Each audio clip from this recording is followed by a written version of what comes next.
Hey guys, I just want to give some quick thoughts on the movie Roadhouse, which I just saw last night on Amazon Prime, and it was okay. I think in terms of remaking the original, there's no comparison. Patrick Swayze is going to be better.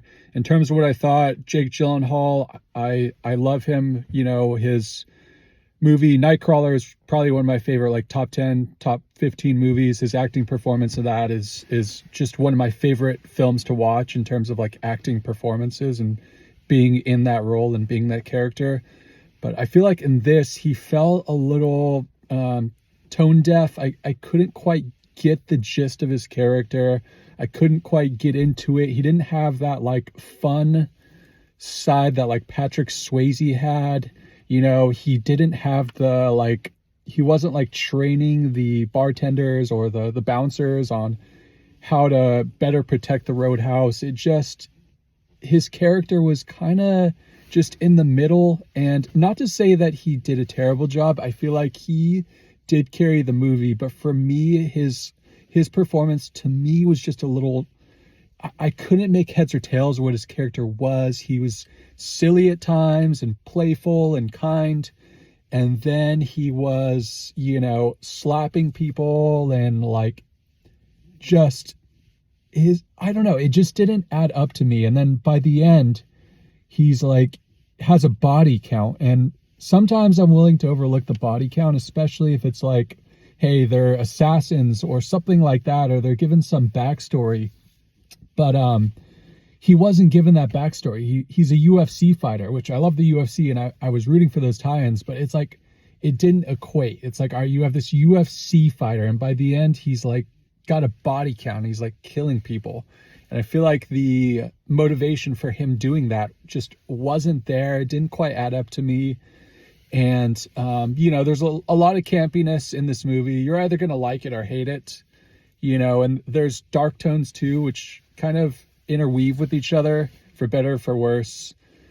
There was a couple of gripes that I had in this movie. There's just a couple scenes that like didn't make any sense. There's a scene where one of the bad guys in the film is like on a yacht and it's like rough seas, and he's having a guy trim his beard with a straight edge over the high seas, like while the boat's like going like back and forth. And it's just like, that makes zero sense. And I thought the main villain was like forgettable. There's like a scene where he doesn't even like come out and greet the Jake Gyllenhaal's character. He's like in the car, and it's like, oh, well, like I said, there just was like some weird loopholes that I just didn't make any sense.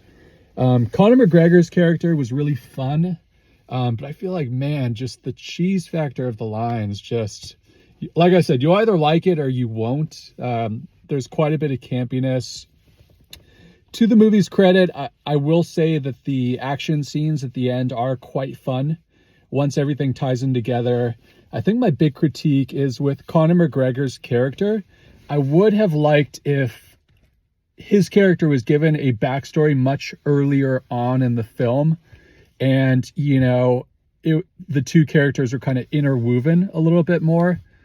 But for me, I feel like what would have been cool is if Conor McGregor is, a UFC fighter too in this. And, they never got the chance to fight. And now he, that gives him a little bit more backstory. But yeah, he just kind of comes in the film pretty late. And I'm hearing that's a big critique of the film. And another thing that was just kind of strange to me was there's no great ancillary characters. There's no like really good supporting characters like Elliot in the first one.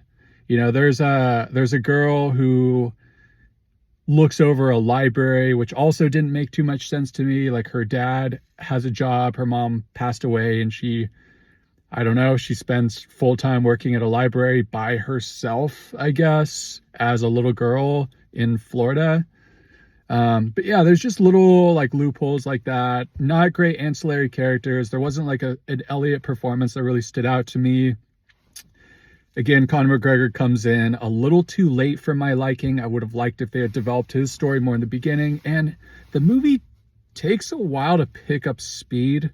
Like there was probably like, that first act was not too bad. And then that whole middle section, like there just was kind of like, I was waiting for the story to develop and things to happen. And it just never really picked up in the middle.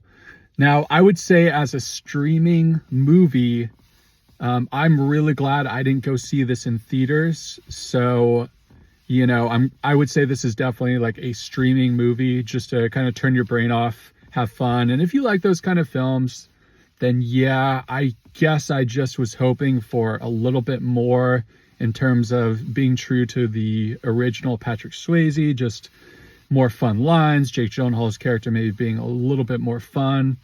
And I don't know, I just feel like the script could have been much better written, but the characters did what they could. I feel like the two things are Conor McGregor's character is fun, Jake Gyllenhaal's character is fun at times. So, if I had to give this movie a review, I'd probably give it like a C. But again, it's kind of one of those like shut your brains off like action films. So if you like those types of films, then yeah, but I feel like the caliber of action films have gotten so good recently with Equalizer and John Wick and the production and quality. And this obviously is not anywhere near that level. It's probably more middle to lower on the spectrum. So yeah, that's my review of Roadhouse. So what'd you guys think? Let me know in the comment section.